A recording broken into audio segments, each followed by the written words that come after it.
Hello friends, welcome to the second class. This is our second class on SCF and LCM. In the previous class, I told you the basic arithmetic techniques we use to find the SCF and LCF. In this class, we would be solving some problems. We would be first discussing some shortcut tricks and then solving the problems using SCF and LCM. So let's start. So we would first discuss some shortcut tricks like I told you, and then we would move on to solve, like look at some problems in which we would have to use SCF and LCM.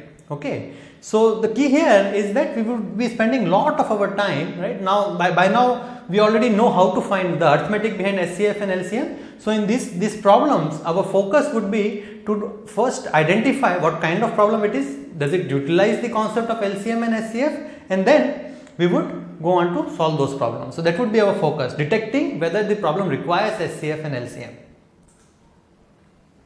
This is just a brief recap.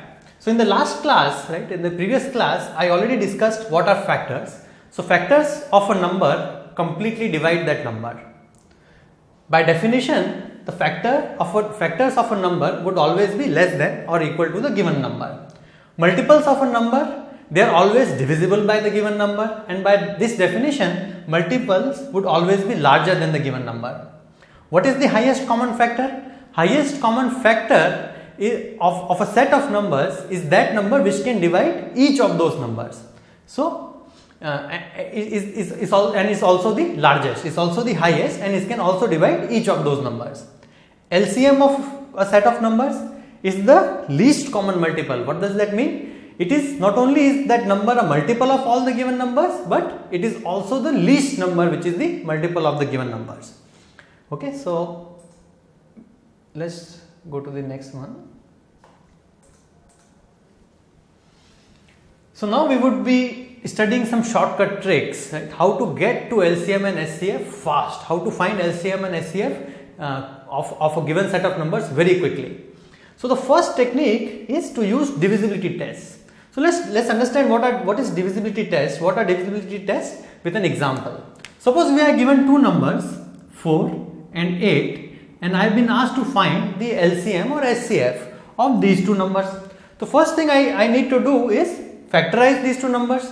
I have to find the common factors of 4 and 8. For that, I have to understand 4 and 8 are divisible by what is the common number which can divide both 4 and 8, common prime number. And there, these divisibility tests come in handy. In this case, 4 and 8 are both even, therefore 2 would be a factor. So as soon as I see two even numbers, I should be able to say 2 is a common factor and start division right away. Okay, so this is what I would do. Similarly, for three numbers, divisibility by 3, to understand if 3 is a factor, what I need to do? 3 is, let's take an example again, 12 and 15. So numbers are divisible by 3 if and only if their sum is divisible by 3. So in this case, 12 and 15 are both divisible by 3 because 2 plus 1 is equal to 3, which is divisible by 3, and 5 plus 1 is 6, which is also divisible by 3. So quickly find if a given set of numbers they are all divisible by 3, what I should do? I should add the digits in that number, and if that sum comes out to be divisible by 3, the given numbers are also divisible by 3. So these divisibility tests, what they do is that they enable me to quickly find out the factors of a given number or given set of numbers. So I have listed divisibility tests for some of the prime numbers 2, 3, 5 till 13. Okay, there are divisibility tests for bigger numbers also, bigger prime numbers also, but you should try to memorize. Okay, this is something that you would have to memorize. You would just have to remember. Okay. So just try to remember till 13, the divisibility test till 13. For your reference, these would be listed in the description of the video also. So second technique which we can use to quickly find SCF of given set of numbers is this formula right here.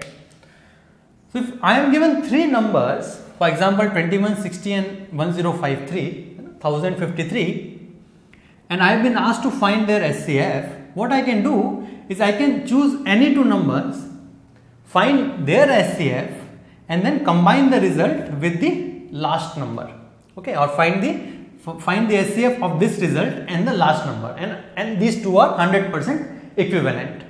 So let's see how we can use this result to our advantage. So if I have been given these three numbers, right, notice that 1053 is very large, right? If I don't have to, I don't want to factorize 1053, okay? So I don't want to find the factors of 1053 unless I am forced to do. So in this case, what we'll do is that we'll leave 1053 and first factorize only 21 and 60. First we'll try to find the SCF of these two small numbers. So if you notice, 2 plus 1 is 3, 6 plus 0 is 6. So 3 has to be a common factor. So let's take 3, and what I am left with is 7 and 10. 7 and 10 don't have any common factors. So 3 is the SCF of 21 and 60. Now let's see if 3 can also divide 1053. 5, 6, 7, 8, 9. The sum of the digits of this number is 9. 3 can divide 9. Therefore 3 can also divide 1053. So now I know that 3 is the common factor of these three numbers, and it is the only number which can divide these three numbers, except one of course. So 3 would be their SCF. Without factorizing 1053, I was able to find the SCF of these three numbers. So this was rather good. This was in my favor. I didn't have to factorize a large number. So remember this result, okay? So in the slides I have mentioned which things I expect you to remember, that these things would help you in the exam, okay? So remember this result. There is a similar result for LCM. Of course, this is not so useful, and the reason is this comes in handy because if I find SCF of two numbers, I get a smaller number, right? For example, in our case, SCF of these two was 3, which is smaller than 21 and 60, and then it became easy for me to find the SCF of 3 and 1053. This is not the case with LCM, because LCM of two numbers would always give me a larger number. So my problem is not really made easy by this result. It doesn't really simplify my problem. It doesn't make my job easy. So this is not so useful. For LCM, another useful trick, right? For LCM, so this was for SCF. For LCM, the useful trick is, if I am given three numbers, for example 2, 3 and 6, and one of these numbers, okay, 6 in this case, is divisible by both the other numbers. So 6 is divisible by 2 and 6 is divisible by 3. If this kind of thing happens, I can straight away say that my LCM would be the number which is divisible by all the other numbers. In this case, my LCM would be 6. So that would be quicker. The next important technique to find the SCF and LCM is as follows, okay? This is the technique. So remember, when I divide the numbers, right, 72, 48, whatever two numbers, okay, by their SCF, right, let's take a simple example, 4 and 8, right, their SCF is equal to 4, their highest common factor is 4. Now when I divide 4 by 4 and 8 by 4, what are the remainders? 1 and 2. So when I divide a set of numbers by their SCF, the remainders that are left have no common factors.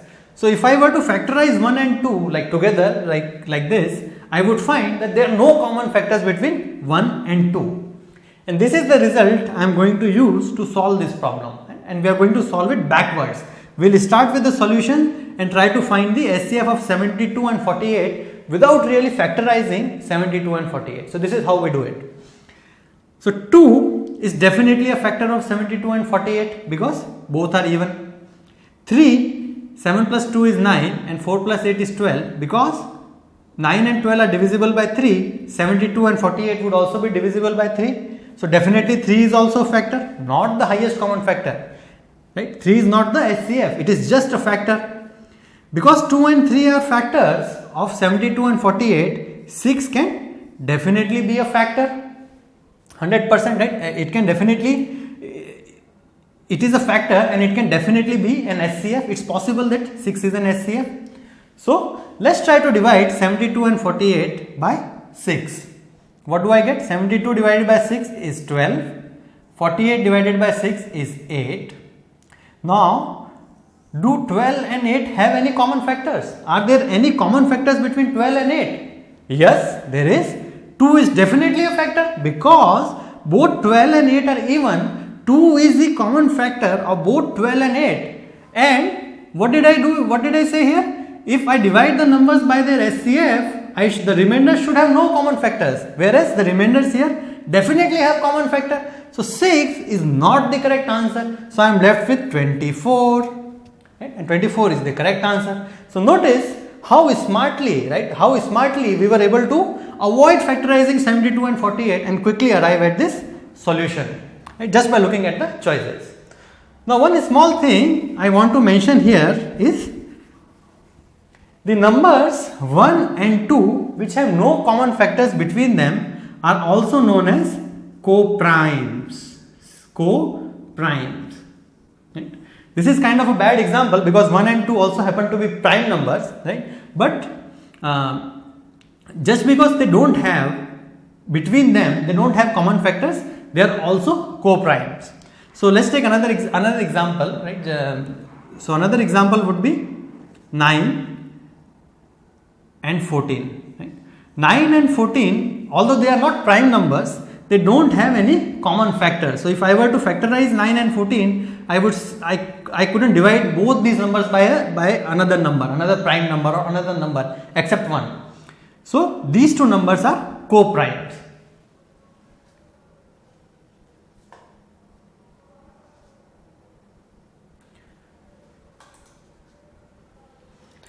Now let's look at these two results. These are kind of trivial. I mean, you might just know this or it can come to you intuitively.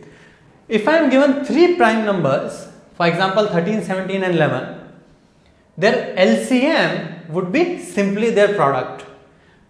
Right? It's as simple as that because they don't have any common factors between them. The LCM of prime numbers is their product. And their SCF is always 1 because I cannot find a common factor between them except 1. Their SCF is simply 1. So that was a simple result, but it helps us, right? I mean, if in a problem we have to find the LCM of some prime numbers, we can quickly say that it would just be their multiplication. As simple as that. Now this is again it doesn't help us find the SCF fast. Okay, LCM it is not to. This result won't help us to sort of speed our calculation of SCF and LCM, but this is something that we should understand and remember. And what is that? The result says that multiplication of two numbers, if I multiply those two numbers, it is equal to multiplication of their LCM and their SCF. Right? Let's see if this is indeed true. First, let's try to figure out whether this is true or not. So I can take two numbers 24 and 8. I can do their prime factorization. So first is 2, 12, 4, then again 2, 6, 2, and then again 2, 3 and 1. So these are the common factors, 2 into 2 into 2. So their HCF is 8 and their LCM is equal to 2 into 2 into 2 into 3, which is 24. So in this case, my HCF into LCM is equal to the product of these two numbers, 8 and 24. Right? So this result is always true. Okay. So remember that. Now let's try to solve a problem based on this concept. So how does this concept translate into a problem? We should understand that, right? Given a problem, we should always know what concept to apply on that problem. Why was that problem asked? What does the examiner want me to know? I should always have that in back of my mind, right? Sum of the two numbers is 20. So I have two numbers. Let's call them x and y. So I am told x plus y is equal to 20, and their LCM and their SCF is 42 into 2. So from this result, I know that SCF into LCM is equal to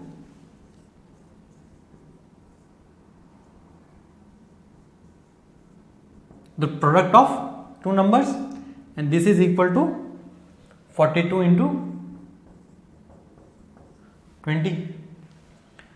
Now as soon as you see this, you might become scared. Oh, like I now have some big numbers to deal with here, right? Not only that, you have two equations and two unknowns, right? So what are the two equations? X plus y is equal to 20 and x into y is equal to 42 into 20. So I have two equations and two unknowns, and I can definitely solve them. But if I were to solve them using standard technique, right, using then I would arrive at then I have to solve a quadratic equation, which is difficult. Okay, so let's not even go there. Let's try to solve it intuitively. Okay, so I'll remove this line here, right, and I'll factorize this result, 42 into 20. So what is 42 made up of? 42 is made up of 1, 2, and then I am left with 21, which is 7 into 3 and 20. Sorry, SCF is 2. Okay, so LCM is 42 and SCF is 2, and this is 2. Okay. So x into y is 2 into 7 into 3 into 2. This is what I know. Now I have to combine these numbers, these factors, in such a way that into two numbers, right? I have to group them into two numbers. I have to combine them to form two numbers such that their sum is 20. If I combine 7 and 3 together, right, one of the numbers, if I is made up of 7 and 3, then that number would be 21, which is of course bigger than 20. So 7 and 3, these two factors, right, cannot come from the same number. So they have to be in two different numbers. So this is how my numbers would be combined together. 7 into 2 is 14 and 3 into 2 is 6 and 14 plus 6 is 20. So just by doing the factorization, right, and then combining the numbers properly, I was able to solve this problem. I was able to say that my x is 14 and my y is 6. The product of these two, the sum of these two numbers is of course 20, and the product of these two numbers, right, 14 into 6 would definitely be this.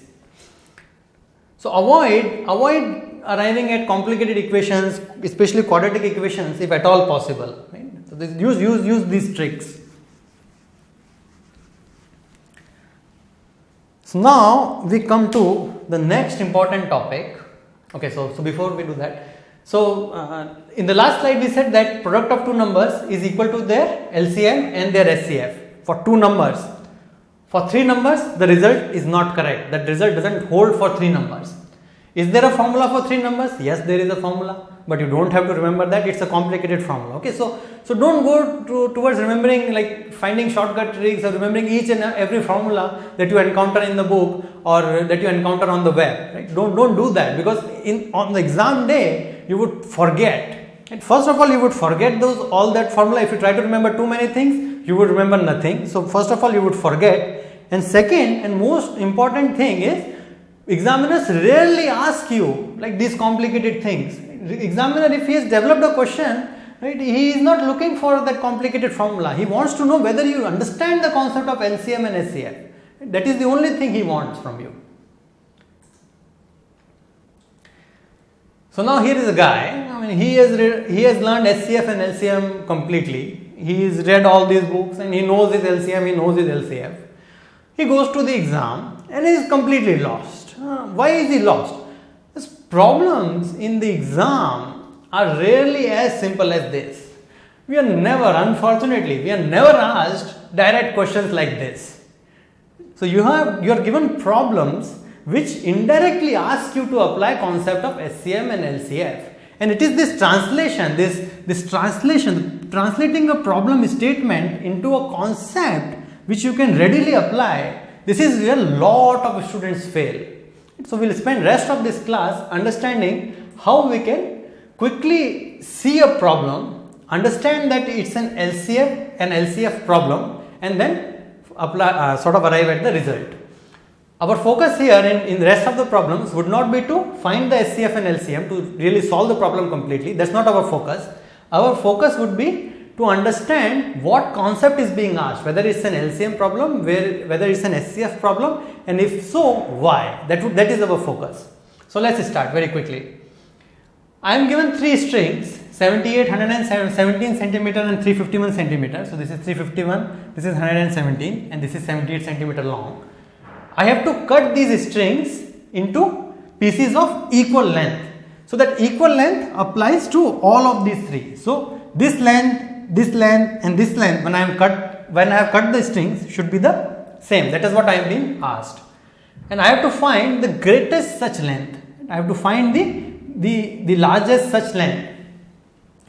One thing that you should notice here is, when I have cut the strings, right, the length here, this length should completely divide my original length. Right? For example, this length, if this is 78 centimeters, this length should completely divide 78, because I have to divide the string. I am not allowed to have remainders here. So my length here should completely divide 78, it should completely divide 117, and it should completely divide 351. Now what is the largest number, what is the highest number which can divide all these three numbers? That would be their HCF. So we already know how to find SCF of 78, 117 and 351, and you can use that one, right? So the answer here is 39. So 39 is the largest number, is the highest possible number which can divide all of these three numbers, and the length here would be 39. Now this is the trick, this is the cheat sheet. If there is one slide in this class I want you to remember, okay, if I want you to take away, it is this slide. This slide is the key to decoding all, if not most, if not all SCM and LCM and SCF word problems. And what does this slide tell me?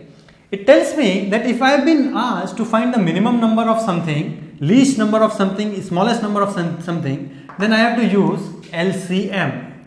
If I have been asked to find the maximum or longest of something, then I have to find the HCF.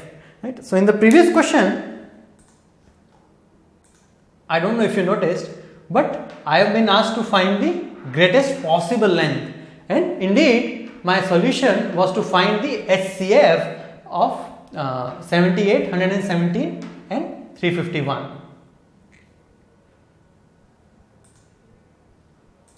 So if I have to find the maximum or longest, I have to use the HCF. So let's look at another problem. Now this problem is also very simple. I mean, once you understand the concept, it's not difficult. It's also relatively simple.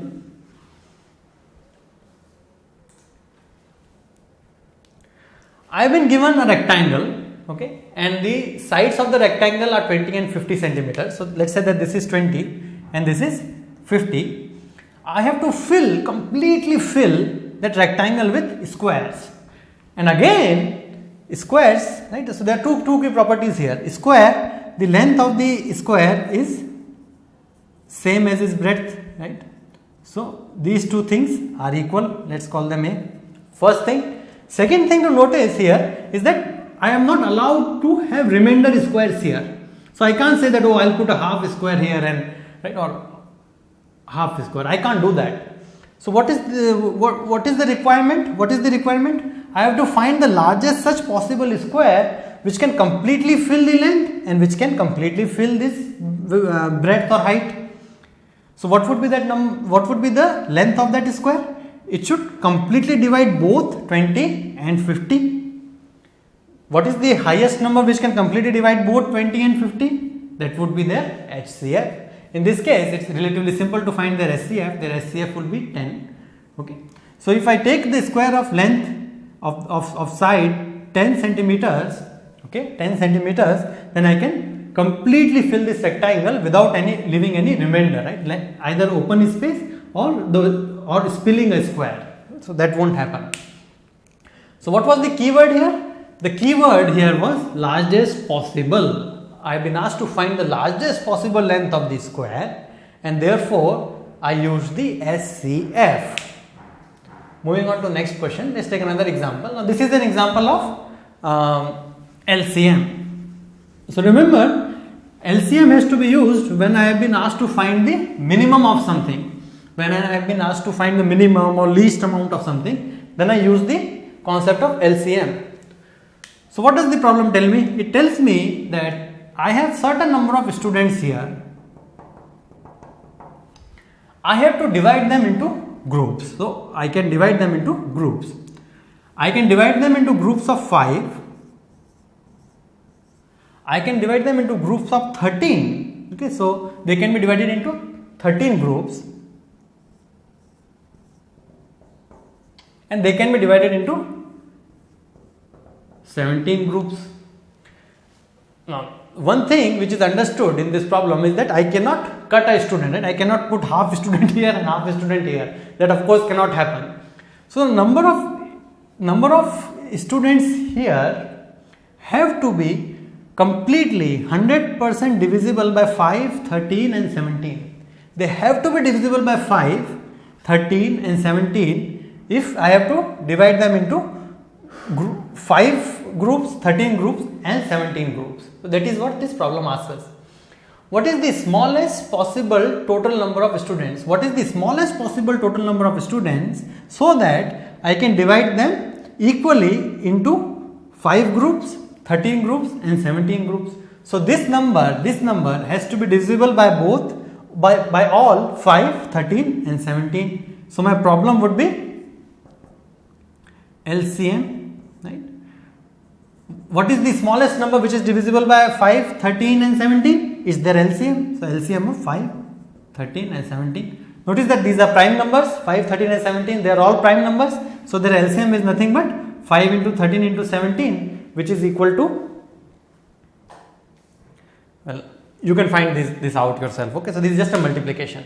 Okay, you can do it. Moving on to next problem.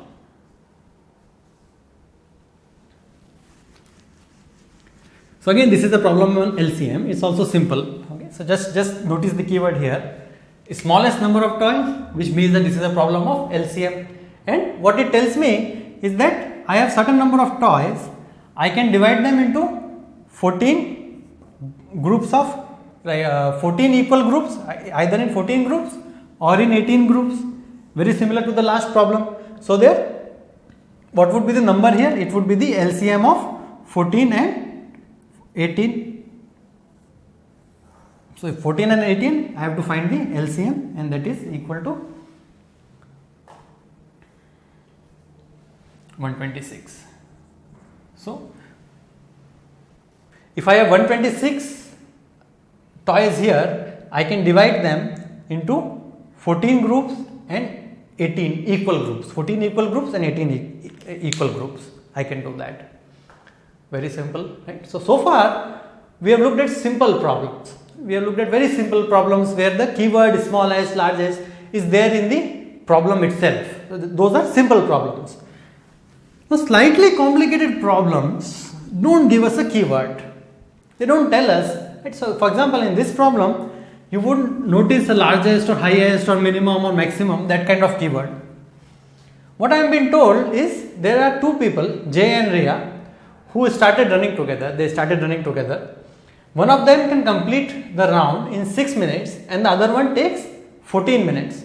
Now they started together and now we want to find out when they would be running side by side again. It's a very common type of problem. But again, we are not given any kind of hint in the question whether this is an LCM problem or SCF problem. Okay, so let's try to solve it. So these are two people running. Okay, they are going in round. So one of them can complete in 6 minutes. Another one can complete in 14 minutes. And I have to find out if they started together, when would they meet again? After how many minutes would they meet again? So this guy would complete rounds in 6, 12, 18 and so on, and this guy would complete rounds in 14, 28 and so on. Okay, so to find out when they would meet again, the number of minutes would be a multiple of both 6 and 14. And what is the smallest number? What is the smallest number which is multiple of both 6 and 14? It is nothing but LCM.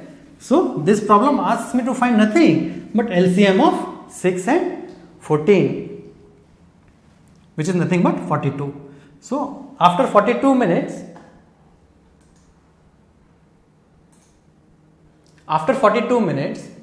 right? After 42 minutes, they would again meet. They would again be side by side.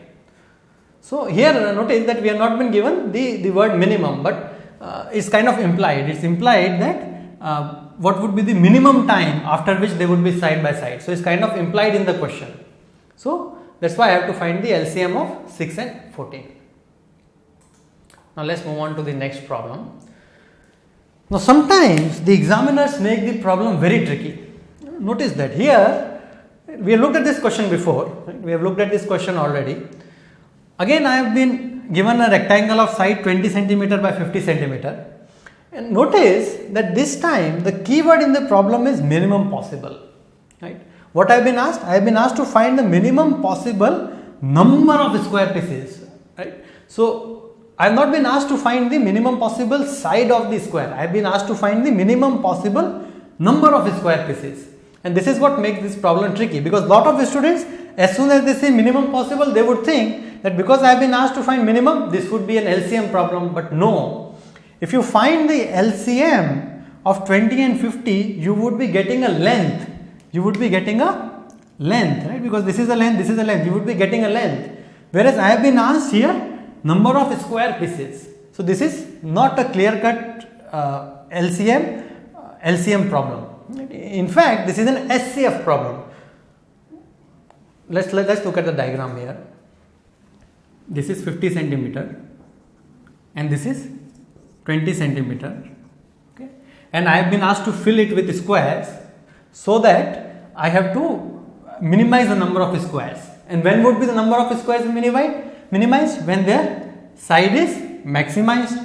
So indirectly, I have been asked to find the side of the maximum square, right? Maximum side of the square which can fill this rectangle completely, very similar to our last problem. So that is what is being asked. It's maximum is being asked. So it is a GCF problem. I have to find the GCF of 20 and 50, which is 10.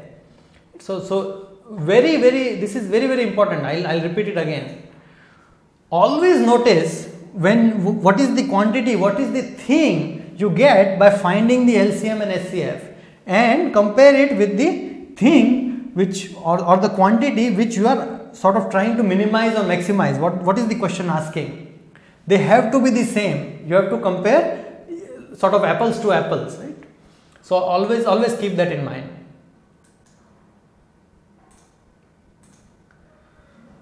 Now these are again two tricky problems. These are again like not tricky, they are very simple problems actually, but they are very commonly asked. So we'll just look at them here. Now there are 4 bells that toll after the interval of 8, 9, 12 and 15 minutes. That's what we have been asked. If they toll together at 3 p.m, so they were first struck, all of them were struck together at 3 p.m. So when would they sort of be tolling again together? We have been asked the time. Okay.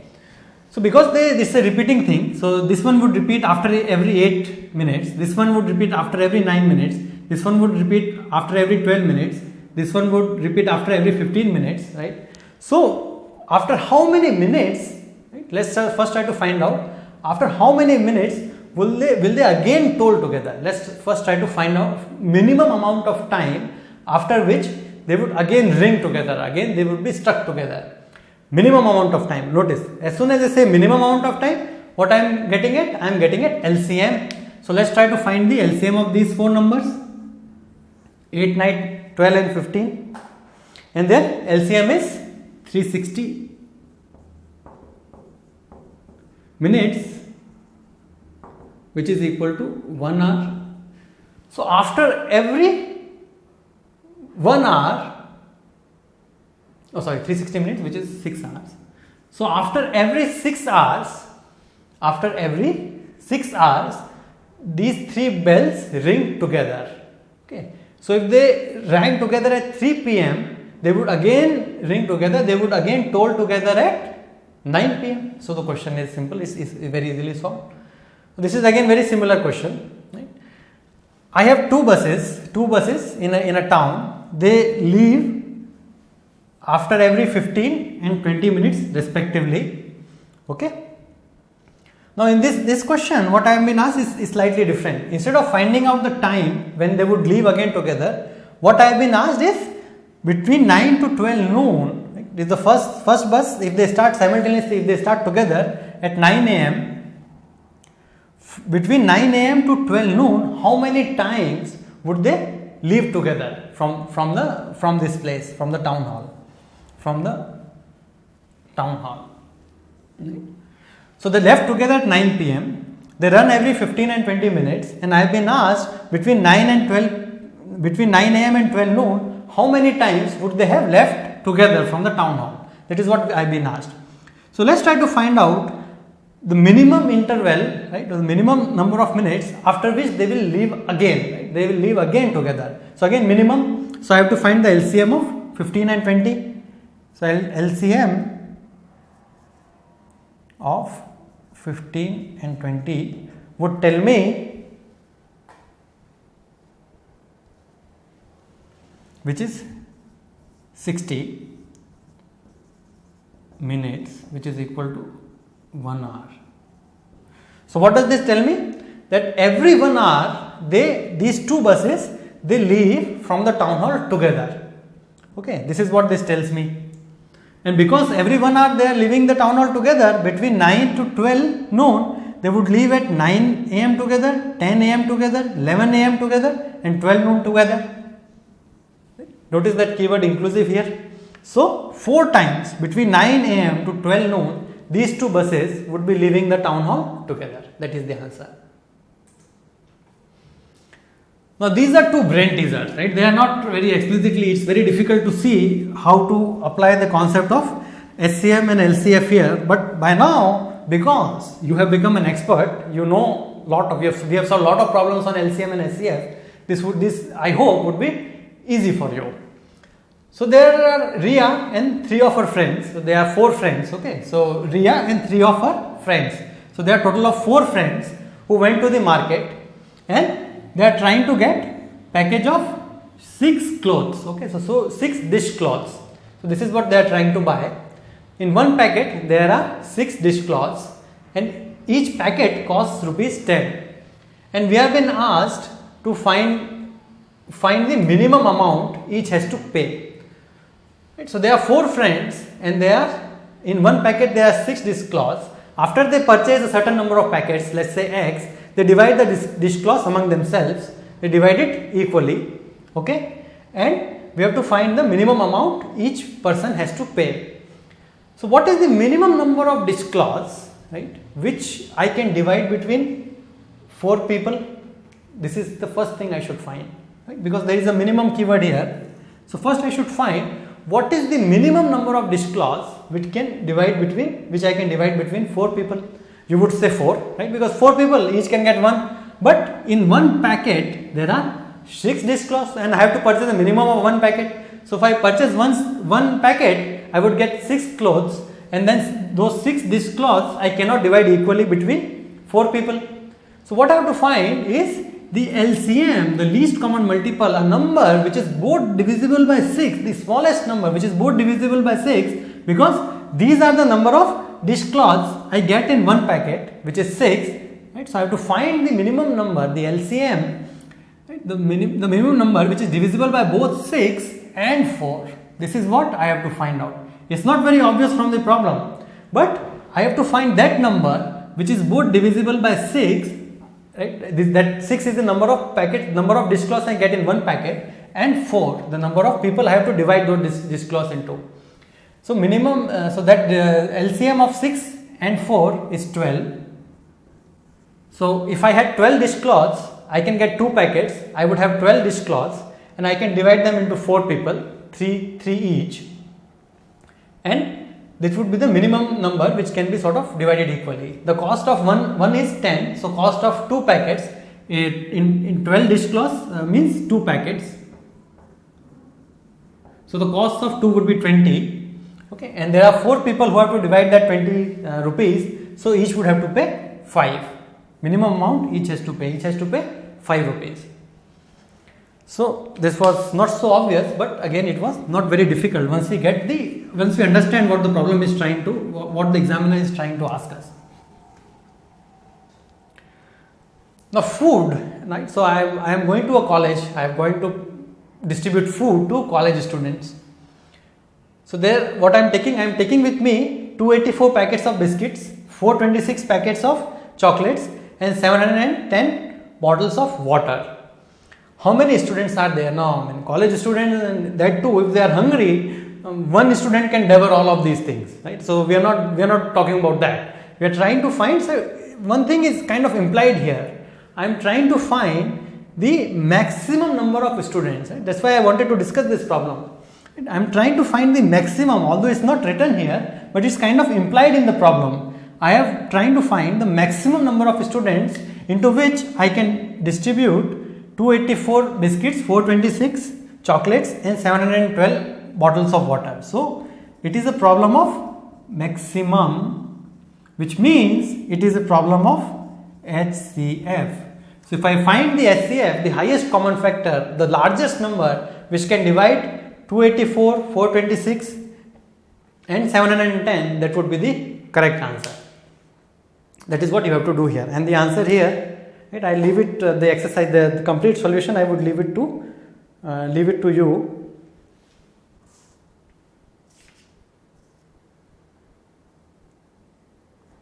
Okay, I don't have it with me, but it can be computed, so you can compute it on your own. It would be the HCF of these 3 numbers, 284, 426 and 710. So with this, I have discussed the 10 problems I wanted to discuss today. And with these 10 problems, we get a hang of, we understand now, as soon as we see the problem, okay, what we have to do, how to identify LCM and SCF problem, and then once we have identified that this is an LCM and SCF problem, how to quickly find LCM and SCF. In the next class, we would be looking at some SCF and LCM problems on remainders. So this is again very common type of problem, very common type of problem, and this is what we would be discussing in next class. So example problems I have listed here, right? This is what we would learn in the next class. We will learn how to solve these kind of problems, and they are in their own right separate class of problems. We will be discussing several shortcut techniques. First we will be understanding what we have to do here, and then we will try to do it in a smart and fast way.